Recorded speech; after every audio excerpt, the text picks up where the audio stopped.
Оройн төрийн хэмжигчтэй ам нээвэл зочны ярилцлага эхэлж байна. Энэ удаад бид улсын хурлын гишүүн, улсын хурал дахь хүний эрхийн дэд хорооны дарга Эрдэнэттэй уулзж байна. Тэгэхээр зав гаргасан танд баярлалаа. За танд их баярлалаа хурж ирсэнд. Тэгэхээр арч намын бүлэг өнгөрсөн 7 хоногт бүтэн 7 хоногийн турш бойкот хийж чуулганы хуралдаанд суугаагүй.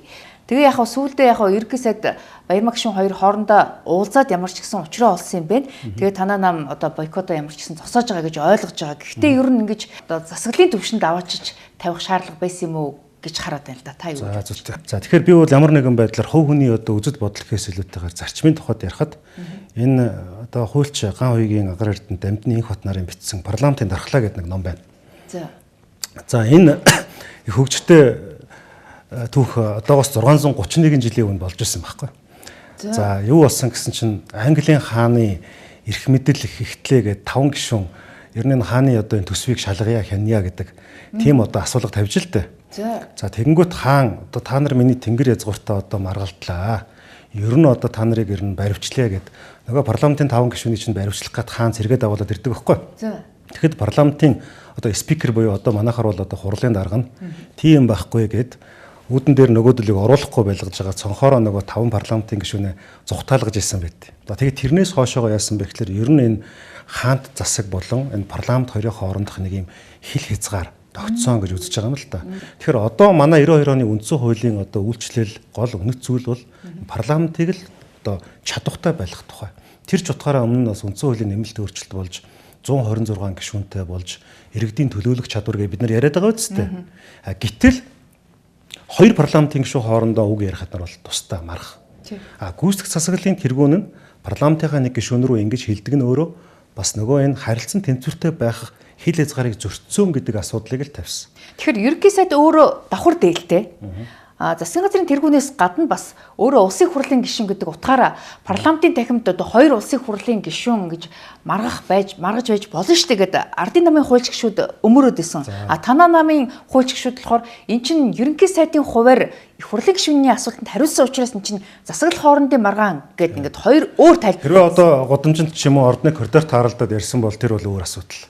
Яг ерөнхий сайдыг аль биесны мэдээллийн цаг гэдэг болсон байхгүй. Тэр цаг дээр нь энэ үйл явдал болсон. Тэгэхээр энийг бол яг нэг юм хувь хүн рүү нялзаагаал хувь хүмүүсийн хоорондын маргаан гэхээс илүүтэйгээр бид бас энэ үндсэн хуульд ёсныхоо энэ сорилтоор л туулаад явах хэрэгтэй зүйл. Зүгээр л уучлалгүйх соёлч тэр хэн нэгэн ёс зүйн алдаа гаргасан гэж үзвэл хоорондоо уучлалгүйгээд асуудал бол хүмүүсийн асуудал байж болох ч гэсэн нэгэнт энэ нэг засаглал хоорондын асуудал учраас л ардсан нам таны хэлдэг 7 хоногийн хугацаанд биш пүрэв баасан гараг 2 өдрөл завсралга авсан. Тэгэхээр парламентын 30 жилийн түүхийг харахад л бүх парламентад бол дандаа ямар нэгэн байдлаар бие нэгэ нэр хоч өгөх нэр хүндэт нь халдах, гүтгэх, эсвэл ингээд гар зөрүүлэх, зодтолдох гэл олон асуудал байдаг шүү дээ. Тэгэхээр энийг бол нэг тийм байх ёстой асуудал гэдэг байдлаар хүлээж аваад тоохгүй өнгөрдөг. За эсвэл хэвлэлээр шүмжлээд өнгөрдөг гэсэн бол энэ удаад бүлэг нь гишүүнээ өмөрөөд ингээд засаглалын хэмжээнд зөрчил үүсгэх гээд байна гэдэг асуудлыг гаргаж тавьснаар арай өөр байна гэж харагдаад байна. Бас яг үг сонголтын үед би тантай санал нийлэхгүй байна. Бүлэг гишүүнээ өмөрсөн биш. Энэ альч намын ямар ч гишүүн үзэл бодлоо илэрхийлсний төлөө бусдаас зөв бус тэр хандлагыг авч болохгүй. Тэр тусмаа бусдаас буюу өөр засаглалын тэргүүнээс парламент өөрөө хяналт тавих субъект шүү дээ. Хууль тогтоох хяналт тавих. Тэр хэрэгжүүлж байгаа хууль нь зөв хэрэгжүүлж байгааг өдөр хяналт тавих чиг үүрэг нь багхгүй. Тэр чиг үүргийнхаа төлөө ингээд асуулт асуунгууд энийг бол ингэж хувийн асуудал байдлаар ойлгож болохгүй. Нөгөө талдаа бол зөв буруу гэж хүмүүс маргаад байна. Гэтэ бодит байдлаа харах юм бол ер нь эдийн засгийн нөхцөл байдал ямар байгаа. Энэ улс орон тэгээд болоод байна уу? Ерөнхий сайдын хэлдгээр амаргүй байгаа. Тэр амаргүй байна. Одоо би танд статистикуудыг хэлэхэд 20 онтой өнөөдрийн 5 жилийг харьцуулахад гурилын үн 42.8% өссөн байна. Төмсний үн 25%, ловонгийн үн 144.3%, будаагт 51.9%, үхрийн цул мах 64.3% гэх зүгээр ингээд наацхан статистик. Долларын ханшийг ботход л өнөөдөр бид нар ямар хэмжээтэй байна. Инфляц гэхэд л одоо 20 онд 3.8% байсан бол одоо 9.6 бараг 10 руу 2 руугаа авирчин. Тэ? Ам доллар гэхэд тухайн үед 20 онд бол 2849.50 төгрөгтэй байсан бол одоо 3570 болцсон байна. Тэгэхээр энэ бол ингээд энэ бол улс төржилт биш бодит байдал юм. Хамтарсан засгийн газар байгуулагдаад ажиллаа хийж яхад хамтарсан засгийн газарт орцсон намынхан гишүүн нь засгийн газрын тэргүүнийг шүүмжлэх дахаар ерөнхий сайд нэлээд эгдүүцсэн болов. Тэгээ энэс болоод Улсын хурлын дарга ер нь одоо ингээд энэ хамтарсан засгийн газар дахь доторх асуудлаа ч гэсэн та нар шийдэ гэдэг үгийг хэлсэн шүү дээ. Одоо эхнэр нөхөр хоёр гэлээд тэгээд нэг суугаад тэгээд явж байгаа замдаа бас нэг нөхөр нь буруу үйлдэл хийгээд эсвэл эхнэр нь буруу үйлдэл хийгээд бол харилцан бие биендээ шаарлаг тавих нь зөв бидтэй. Тэгэхгүй болохоор чи тэр гэрэлсэн юм чи одоо өхөө хөтлөө бандан тас гээд ямар ч шөмжлгүй эрүүл сарвал одоо яриа хилцэлгүй байна гэж байхгүй үстэй. Тэрнтэй л адилхан шүү дээ. Зүгээр улс орноо хөгжүүлэх том бодлого дээр бид нар нэгдэж байгаа боловч зарим хэрэгжүүлэх арга замын асуудал дээр улсын хурлын гишүүд бол юм хэлж явах хэрэгтэй. Засагт хамтарсан гингүүтээ бид нар одоо болоод болохгүй байгаа юмыг болоод байгаа юм шигээр ингэж битүү хатуу өөрсдөө хуурж болохгүй. Улсын хурлын гишүү яаж тангараг өргөдөө. Тэр тангарагын юг би Монгол хүчээр бичүүлээд тавьсан байгаа. Улсын хурлын гишүүн бол маш тодорхой тангараг өргөж байгаа шүү дээ. Тэгэхээр улсын хурлын гишүүн хин нэгэн даргад үнэнч байна гэж тангараг өргөг байхгүй.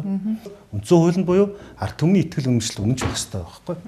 Тэр утгаараа бол улсын хурлын гишүүн ямар ч засгийн салаам учрын ямар ч даргад асуулт асууж үг хэлж шүүмжилж болно. Энийг нь бол эмзэг хүлээж аваад ах юм бол энэ улс чинь цаашаа яах вэ? Эцэс энэ чинь ардчлалын гоо зүй шүү дээ. Тий. Тэгэхээр ерөнхий сайд хэрвээ уучлалт гоохгүй тэр чигээрээ гүрийсэн бол асуудал цаашдаа яаж өрнөх байсан бэ? Танаа намын бүлэг магадгүй ерөнхий сайд уучлалт гоохгүй бол дараагийн алхам юу вэ гэдгээ дотроо ярьж байсан уу? Байгаа. Энэ дээр бас тодорхой мэдээллүүдийн чанартай юмнууд бол байгаа. Зарим хүмүүс бол ёс зүйн байнгын оронд хандах хэрэгтэй гэсэн.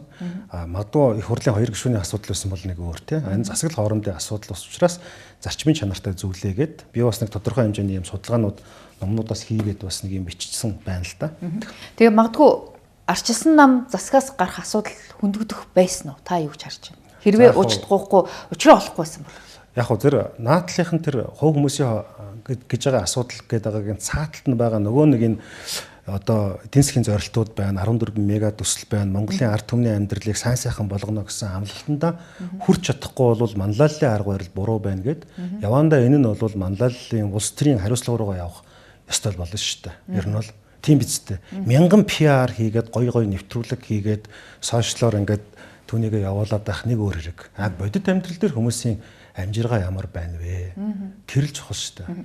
Тэгэхээр танаа намын бүлэг чуулган дээр бойкот хийж яхад яг тэр үед хүний эрхийн үндэсний комиссийн 24 дахь хэлтгэл улсын хурлаар хэлцэгдсэн. Тэгэхээр энэ дээр бол сөрөг хүчний дуу хоолой яа харахгүй дутагдж байгаа харагдсан.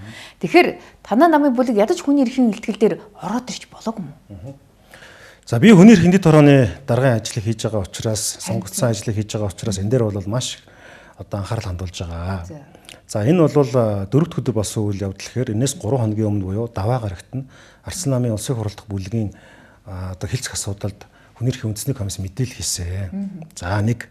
За хоёрдугаарт нь зөвхөн энэ одоо хүний эрхийн одоо 14 дахь хэлтгэлээс гадна хүний эрхийн багц хууль 10 гаруй хуулийн асуудлууд явж байна. За 3 дугаарт хүний эрхийн үндэсний 2 дугаар хөтөлбөр 2003 онд 1 дугаар хөтөлбөр 2003 онд гарч ирсэн. За ингээд одоо тэрнээс хойшоогоо бараг 18-9 жилийн дараагаар хүний эрхийн үндэсний 2 дугаар хөтөлбөр 272 зүйл заалтайгаар орж ирэх гэж байна. За ингээд ер нь бол нөгөө саяны хэвлэлийн эрх чөлөө, жагсаал цуглаантай холбоотой асуудал дээр ч гэсэн хүний эрхийн асуудлууд бол байгаа. Тэр энэ дээр бол би бол сар болгоны 2 дахь 7 хоногийн 5 гаругийн өглөөний 10 цагаас хүний эрхийн форумтойгоо байнга уулзж байгаа. Өөрөлдвөл энэ нөгөө нэг удаагийн ингээд хэрчмийн харангуйтаа түүнийг зөв буруу гэхээс илүүтэйгээр урт хугацаанд энэ ажил яаж явж байгаа гэдэг чинь маш чухал. Хүний эрхтэй холбоотой 10 гаруй хуулийн ажлын хэсэг төсөл дээр ажиллаад явж байгаа. Тэгэд хүний эрхийн үндэсний комисстэйгээ бол нэлээд одоо нухацтай чамбай ойр адилж байгаа гэж үзэж байгаа. Тэгэхээр ер нь бол бид нар энэ хүний эрхийн асуудал чинь 24 оны 11 сарын 20-доор улсын хурлаас ч гэсэн стратеги батлахтай хүн төвтэй бодлогыг шийдвэр гаргалтыг хэрэгжүүлнэ гэдээ зорилго тавьсан байж байгаа. Тэгэхээр энэ бүх зүйл дээр л явж байгаа. Тэгэхээр хүний эрхийн үндэсний комиссийн илтгэлийг улсын хурал зүгээр сонссон болоод өнгөрдөг. Одоо тодорхой хэмжээгээр яг араас нь хууль яаж хэрэгжиж гэн юун дээрээ болохгүй байна. Яагаад хүний эрх зөрчигдөд байна? Магадгүй хууль эрхцэн тэр одоо зохицуулалтаа эргэж харах шаардлагатай юу, засах шаардлагатай юу гэдэг дээр анхаарахгүй ингээд тэр чигт нь хайчаад байгаа анзаараад. Яг зөв хэлж байна. Яг зөв. Урд нь ингээд сонсоод өнгөрчдөг байсан шүү дээ. Одоо нэгдсэн үндэсний байгууллагаас нэг 170 орчим одоо улс орнуудаас 170 орчим одоо шаардлагыг Монгол улсад тавьдгийг. За ингээд энэ энийг та нар хэрэгжүүлмээр байна гэдэг. За энэ нь одоогийн байдлаар нэг 70% та байгаа. За энэ оны 11 дугаар сард бид бас нэгдсэн үндэсний байгууллага дээр хүний эрхийн 5 жил тутмын одоо илтгэлээ танилцуулж хилцүүлэх юм байгаа. Тэгэхээр ер нь бол хүний эрхийн нөхцөл байдал бол Монгол улсад бол хүнд байгаа. сая хүний эрхийн үндэсний комиссийн одоо илтгэл дотор бол ингээд ноцтой сэтгэл эмзэглүүлэм тоо баримтууд сонсогдчихсэн л да. Сүүлийн 4 жилд гэхэд бага насны хүүхдийг хүчирхийлэх гэмт хэрэг 2-3 дахин өссөн байдаг гэдэг асуудал. Тэгэхээр энэ хүмүүс одоо хүүхэд хүчирхийлээд байгаа энэ гаж донтонгуудтай яаж тэнцэх ёстой юм бэ? Магадгүй одоо цаазын ялыг сэргийх юм уу? Эсвэл одоо юу гэдгийг тэр тариад одоо асуудлыг шийдэх ийм гарц байж болдгоо юм гэдэг асуудлыг иргэд хөндөд байгаа л да. Тэгэхээр яг таны асууж байгаа асуулттай холбогдуулаад би 3хан тоо баримт хэлье. За нэгдүгээрт одоо жишээлбэл өнгөрсөн 24 оны 365 хоног үргэлжилж байхад зөвхөн Улаанбаатарын зам дээр 131 хүмүүс ослоор нас барсан. Та боддоо. 3 хоногт нэг хүн байгааз баг дайнтай орон шиг байгаа зү. За ингээд нэг тоо. За энэ бол эрүүл аюулгүй орчинд амьдрах эрх зөрчигдөж байна. За хоёрдугаар тоо нь 11, 12, 1, 2 дугаар саруудад ургийн золболт хажиг байдалтай хэрэгс хэтэрсэн нөгөө отооны эффект тий. Эннээс болж хичнээн хүмүүс одоо жил 4000 гаруй хүмүүс 4500 орчим хүмүүс шинээр хор тавтартай болж тэнд байгаа одоо өхлийн шалтгааны одоо гол юм нь утаа болоод байдаг тий. За ингээ 2 дугаар асуудал зүгээр ингээ би жишээд урдж байгаа шүү. За 3 дугаарт нь хар тамхи мансууруулах бодис сэтгэс нөлөөлөх юм бэлтэмлийн хяналтгүй маш хүнд байдалтай байгаа энэ нөхцөл байдал амиа оролтын суурь шалтгаан болж байгаа асуудал. Дараад нөгөө нэг мөрөөдөө тоглоом өдр гэдэг ингээ ярих юм бол маш олон асуудлууд байна. За энэний нэг том асуудал нь шилбэл хүчирхийлэлтэй холбоотой асуудал байна. Бага насны хүүхдийн хүчирхийлэлтэй холбоотой асуудлууд байна. Судалгаагаар харахаар шилбэл Америк нэгдсэн улсын судалгаагаар болохоор цаазаар авах ял шийтгэгдсэн 4 хүн тутмын нэг нь хэлсээр байна гэдэг нь нотлогдсон Amnesty International судалгаа байд. За зүгээр жишээлбэл. За цаазын ялыг ингээд явуулъя гэхээр өнөөдөр Монгол улсад шүүгчид жишээлбэл хууль шүүхийн байгууллага хэн нэгэн хүнийг хангалттай нотлох баримт нь одоо баталгаажаагүй байхад цаацалсан бол яах вэ? Гэхдээ ялын бодлогыг чангаруулах нь тухайн төрлийн гэмт хэрэг багасдаг гэдэг судалгаа байхгүй наа. Би нэг ингээ зоригтой хэлж шít. Тэгэхээр үндсэндээ бол ингээд хүмүүс юу гэж боддог вэ гэхээр айгүй амархан юм байна. Хүмүүсийг цаацлал ч юм уу ингээл ингэснээрээ л чоронд илүү хийснээрээ асуудал шийдэгчнэ гэж биш.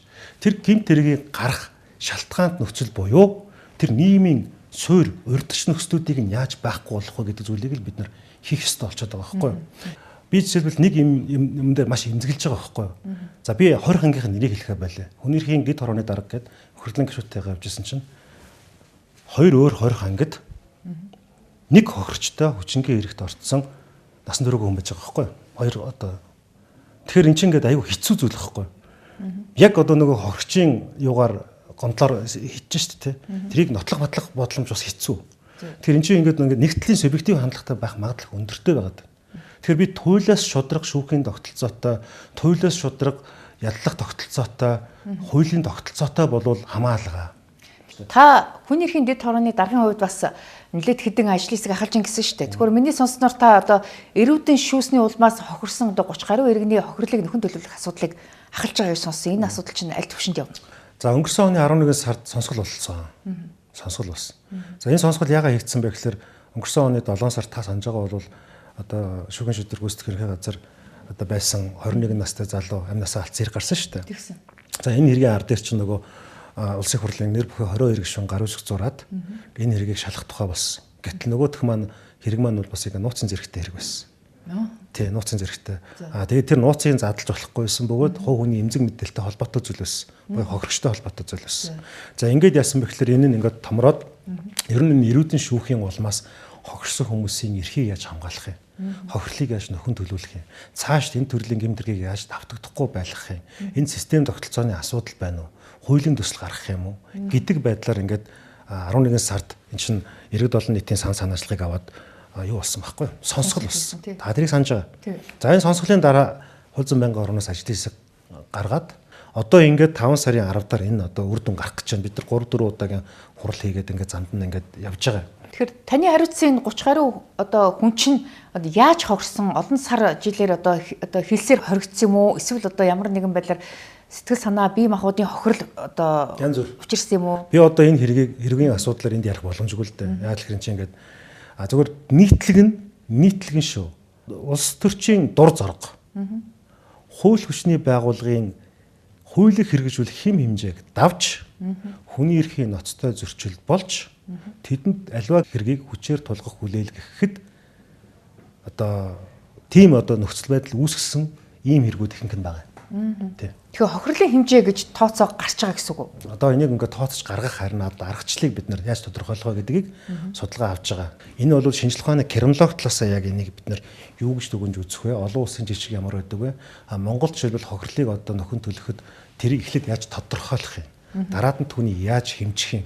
Тэрийг яаж барагдуулах юм гэсэн аргачлалуудын талаар л одоо ингээд бид нар судалгааны төвшөнд ажиллаад одоо нэг жоохон ингээд цэгцлэг шатандаа авч байгаа л гэсэн үг. Тэгэхээр цаашдаа ер нь хууль хүчний байгууллагуудын алдаа оноог цэгэнжихын тулд зөвхөн улсын хурал нэг сонсгол хийгээд өнгөрөх биш. Ерөн зүгээр прокурорын дэргэдэх мөрдөх албыг сэргийж байгуулах юм бол энэ асуудал нь бас ингээд хяналттай явах боломж гарах юм биш үү гэж хараад байна. Яг зөв. Одоо энийг бол Тэмүүжин гишүүний ахсан ажлын хэсгээр явж байгаа. Ер нь 7 хууль маш яаралтай хэрэгтэй байна. Тэрний нэг нь бол бие даасан мөрдөх албыг байгуулах хэрэгтэй гэж үзэж байгаа. Бие даасан мөрдөх independent agency гэж хэлж байгаа шүү. Тэгэхгүй болохоор нөгөө одоо энийг гэхдээ би барин тайван хэлэхэд хэцүү л дээ. Авилгатай тэмцэх газар, тагнуулын ерөнхий газар, цагдаа, прокурор гэдэг байна шүү дээ. Тэгэхээр эдний ингээд ямар нэгэн байдлаар нөлөөнд орохгүй байх л тийм одоо субъектив ашиг сонирхлыг хязгаарлах эрх зүйн боломжтой тийм бие даасан мөрдөх алба байх ёстой гэсэн зарчимтай байгаа. Гэтэ энэ бол одоо ингээд төслийн шатанд явж байгаа. Цаашаага энэ маань бас одоо байнгын хорооллон улсын хурлын чуулганаар хилцэгдээд ямар нэгэн байдлаар үр дүнд гараасай гарна байх гэж бодож байгаа. Бар гарах ёстой л гэж үзэж байгаа. Тэгэхээр Монгол хүн одоо эрүүл аюулгүй орчинд амьдрах эрх нь ноцтой зөрчигдсөөр одоо олон жил болж байна. Тэгэхээр та өнгөрсөн намар утааны сонсголыг зохион байгуулсан хүн л дээ. Тэгэхээр энэ утааны сонсголоос ямар ч үр дүн гарсангүй зүгээр л нэг хэдэн албан тушаалтнуудаас нэг одоо тоо баримт сонсоод өнгөрлөө гэдэг шүүмжлэл гарсан. Энэ шүүмжлэлийг та хүлээж авах уу? 50 дээр нэмэх 1 хүлээж авнаа. За яагаад тэгэхээр өнгөрсөн энэ 10 гаруй жилийн хугацаанд утааны асуудлаар маш их мөнгө угаалт болж.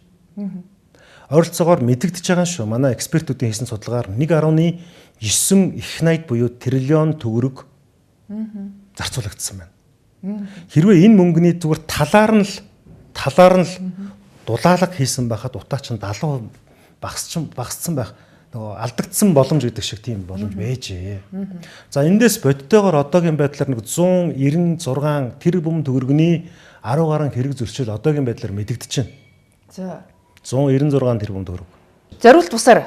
Тий, одоо үр дүнд хүрээгүй л гэсэн үг шүү дээ. Хууль бусаар. 196 тэрбум. За тийм. Утаагүй 100 муух гал янз бүрийн яндан мандан гэл нэг тэр асуудал. За тий. Тэгэхээр энэ яасан гэхээр 25 оны 2 сарын 3-4-ний өдөр сонсгол болсон.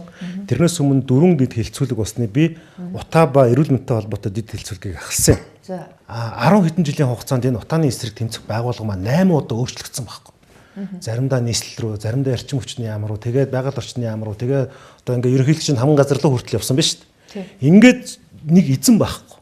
Одоо нэг нийслэл хүлээж аваад ах шиг байна. За тий эзэн байхгүй. За ингээд нөгөө эрүүл мэндийн асуудал. За дээрэс нь энэ хууль эрх зүйн орчин тодорхой биш.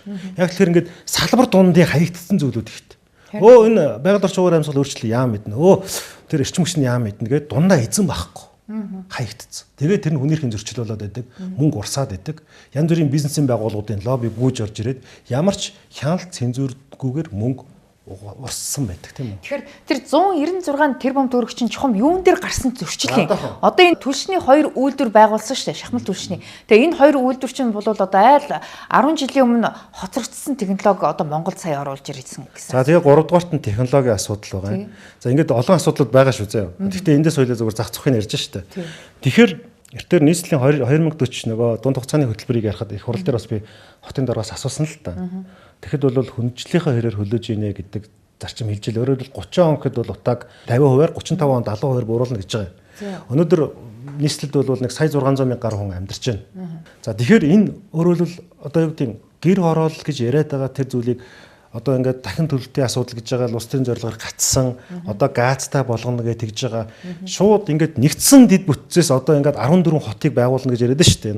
9 6 дүүрэг 14 хуваана гэж яриад шүү дээ. Гэхээс илүүтэйгээр self sustain буюу бие даасан энэ төвүүдийг бий болгох нөгөө пассив технологи нөгөө дулаалга гэдэг тийм үү яаралтай хийж болох энэ өнцгүүд байгаа юм аа. Ингэснээрээ бид нар яаж нэхлээрээ одоогийн байдлаар нэг 650 тэрбум орчим төгрөг бид нэр одоо зүгээр ингээд зарцуулах юм бол дулаалгад одоо ингээд хөрөнгө оруулалт хийх юм бол утааг маш хурдан хугацаанд 2 жилийн дотор 70% бууруулах боломж байна. Тэгэхээр одоо энд бол яг хөглөөр төр хувийн хвшил маш хурдтайгаар хамтарч инженерүүдийн шийдэл хийж иргэдтэйгээ хамтарч ажиллах хэрэгтэй болчиход байгаа байхгүй. Тэрнээс биш одоо хин нэгэн хүнд аливаа наатагаа ингээд шийдгээд даатгаад үлдээж ерөөсөө боломгүй байгаа. Тэгэхээр одоо ингээд өнгөрсөн хугацаанд энэ шахмал түлшний найрлага нь хангалтгүй байгаа учраас одоо эндээс одоо хорт хавдар үүсгэх бодис илэрч байна гэд эмчнэр нь хүртэл мэдэгдсэн шүү дээ. Та чин бүрэн гишүүний одоо илтгэлээс сонссон л баг тийм үү.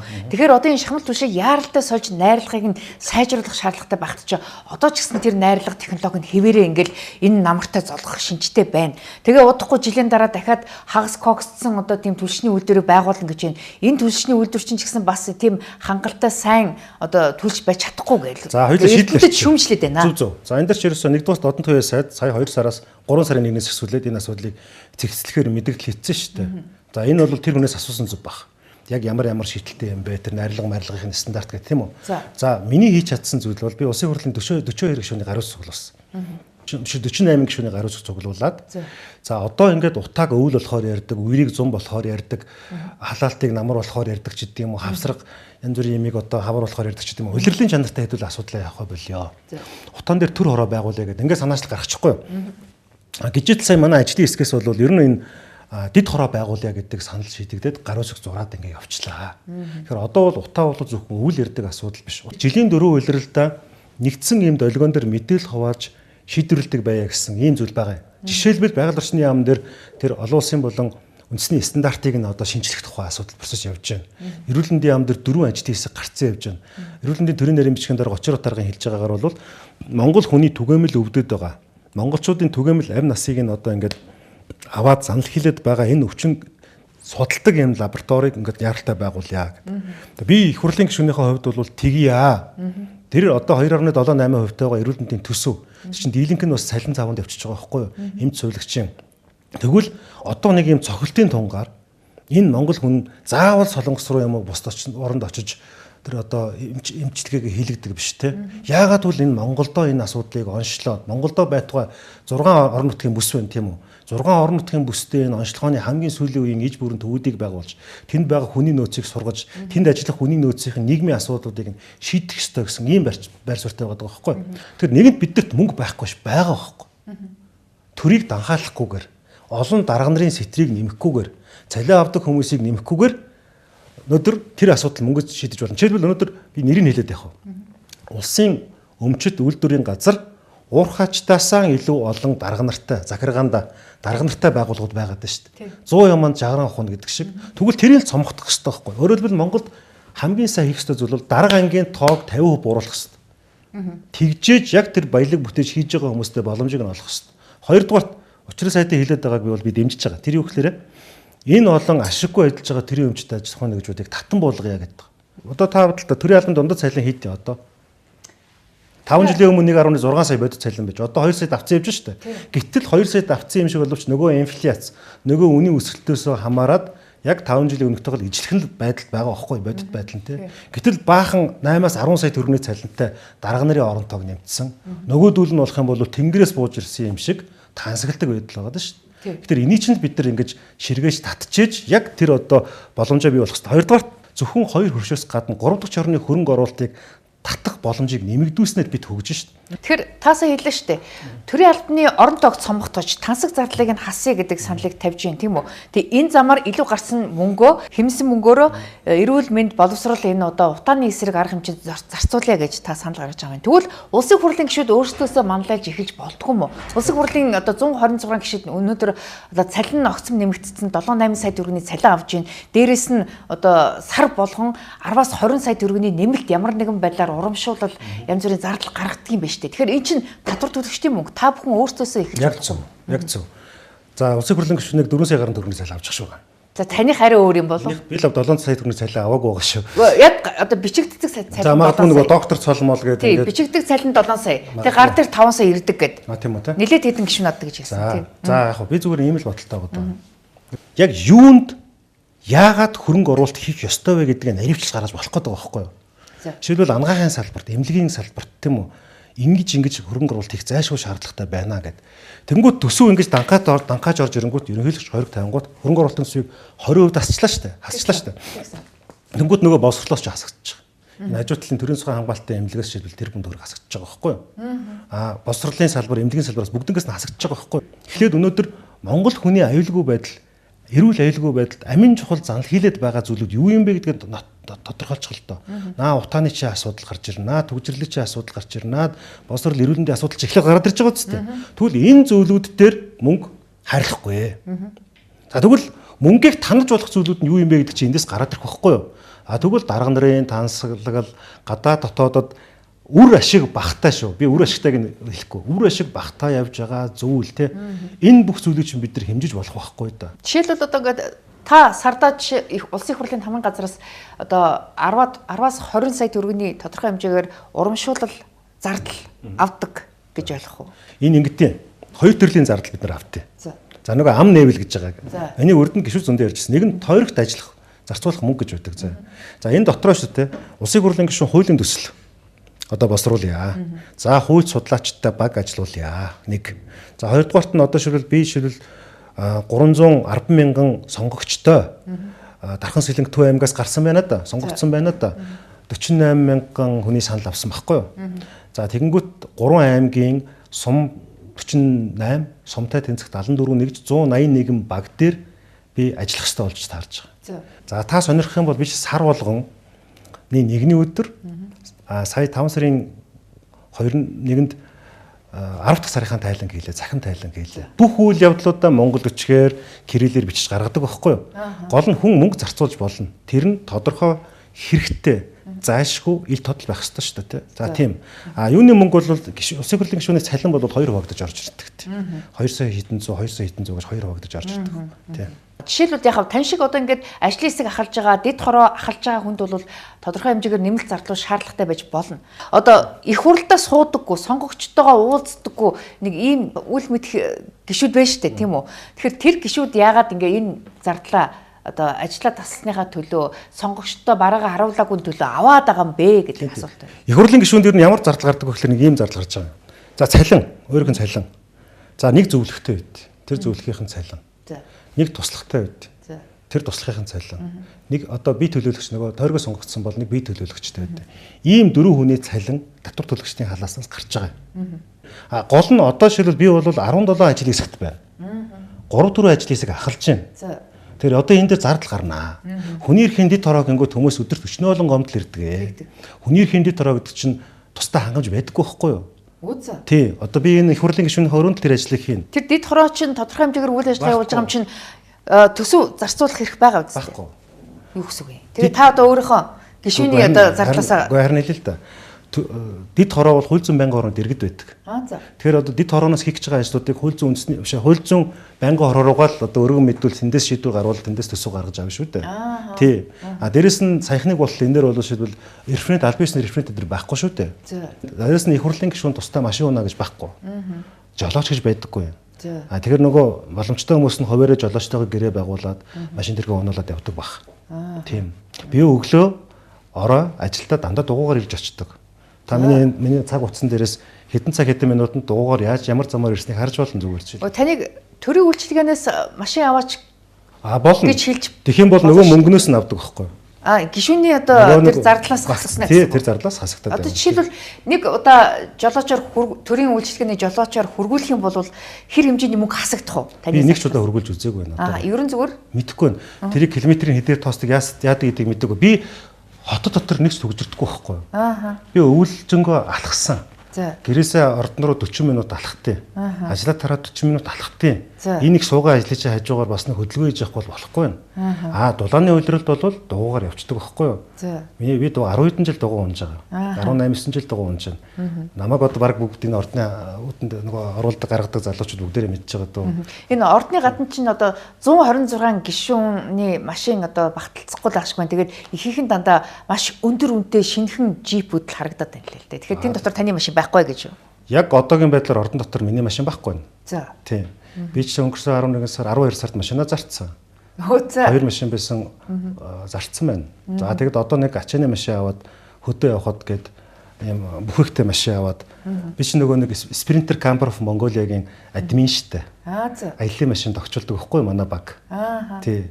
За тэгээд тэрийгээрээ одоо нэг хожим машин аваа тоноглоод янзалдаг байсан. 2 машина зарцсан. За. Одоо нэг машин дээр одоо тоноглохын ажил болчихсон явж байна тийм. Тэрнээс одоогоор надад ямар нэгэн жип алга. Тийм. За тэгэд улсын хурлын гишүүн болохоор гишүүдийн цалин орлого одоо нэмэгддэггүй маа гэхэд ядаж одоо хувийн бизнесэнд цэцэглээд байдаг ийм тал анзаарэгддэг л та. Тэгэхээр та хувьдаа бизнестэй юу тэрийг ямар нэгэн байдлаар их хурлын гишүүний хуваар ч юм уу дэмжих магадлал байгаа да. За та илрүүлээд гараад ирэх юм бол би таны амсан болгоно чинь өгье. За. Би бол хэдэн бизнестэй. За. Нэгдүгээр бизнес нь болох юм бол би номын бизнестэй. Энийг олон жил хийж байна да. За. Та мэднэ үстэй. Би ч одоо нэг 10 гаруй ном бичлээ шүү дээ. За тэгээд өөрийн бичсэн номоос гадна эхлэн гаргасан ном гээд Jack Weatherford сангийн тэргүүнээр адилж ирсэн зөндөл номнууд гарсан да. Тий. За тэгээд жишээлбэл Интер ном дээр зарагдсан ном, хитэн төрөний ном Эрдэнэ болдын одоо нэр дээр зарагдаад хитэн төрөний татвар улсад төлөөд хитэн төрөний ашигтай ажилласан бүх мэдээ тооцоонд энэ байж байгаа. Сүүлүүд ер нь номын бизнес бас одоо багасах магадaltaй байна. Өөрөөр хэлбэл залуучууд харьцангуй сошиал ертөнц рүү анхаарад ер нь ном унших дурггүй болсон байна шүү дээ. Тэгэхээр таны номын бизнес нөлөөлж байна уу? Одоо бол би нэг миний номын бизнес гэж байгаа юм одоо их ашиг багтаа болцсон. Нэг хэсэг чинь бас айгүй цэцгэлтэй үе байсан. Би бүр миний жишээлбэл хоолоогоор уншсан өнөөгийн Jack Weatherford-ын өнөөгийн ертөнцийг үндэслэгч Эзэн Чингис хаан ном 12 сэдвтэй ном тухайн үед 49 мянган ширхэг сэдв зарагдчихсан шүү дээ. Оо за. Тухайн үедээ одоо 2013 4 оны үед тэгээ би чи нөгөө ипотекийн югаар нөгөө зээл авцсан байсан чинь жилийн дотор зээл мэлээ төлөөд анхныхаа байрыг авч илээ шүү дээ зүгээр. Тий. Ер нь тийм тухайн үед тийм байсан. За одоо бол би бол Marsfit төслөөс их хурлын гишүүн болоод би ажиллаа өгсөн. Гэхдээ манай Marsfit төсөл явж байгаа олон улсын хөрөнгө оруулалт татах томоохон ажил хийгдэж байна. За 3 дугаарт би ч нөгөө байт хорооны холбоон дээр бас ерөнхийлөгчөөр ажиллаж хагаад сонгуулийн өмнөх жил бас ажиллаа өгсөн. Тэнд бол та мэдэндээ нөгөө 58 хоногийн дотор 1400-өөс 552 сая төгрөг босгож байт хорооны олон улсын стандарт талбай байгуулад 40 эдэн хуудастай тэр хүмүүсийн хандивыг ил тод гаргаад сэтгүүлээр гаргаж ирсэн байхгүй. Би өөртөө нэг юмд бол бахархалтай байдаг. Миний бүх юм ил тод байдаг. Ил тод байдаг. Ямар мөнгийг юунд зарцуулсан. Тэр байтугай Харвард руу явахдаа $127 мянган $62500 нь бол босгосон. Хичнээн хүнээс босгосон бэ гэдгийг нэг бүрчлэн бичээд 16 онд Сүхбаатар дүүргийн төгсөж ирээд Сүхбаатар дүүргийн иргэдийн хурлын төлөөлөгч бол сонгогдохдоо олон зуун хуудас хандлагчдын тайланд биччихсэн. Хэрвээ АТГ авлагатай тэмцэх газрын вебсайт руу ороод Харвард руу явахдаа хэн хинээс хитэн төгрөгийн хандив босгосноо харах юм бол тэр ямар ч ороод харж болно. Үлдсэн мөнгөний 12 жилийн хугацаатай Харвардаас зээлж авч ирсэн байхгүй юу. Тэгэхээр ингээд бүх зам маань бүх юм нээлттэй ил тод байна.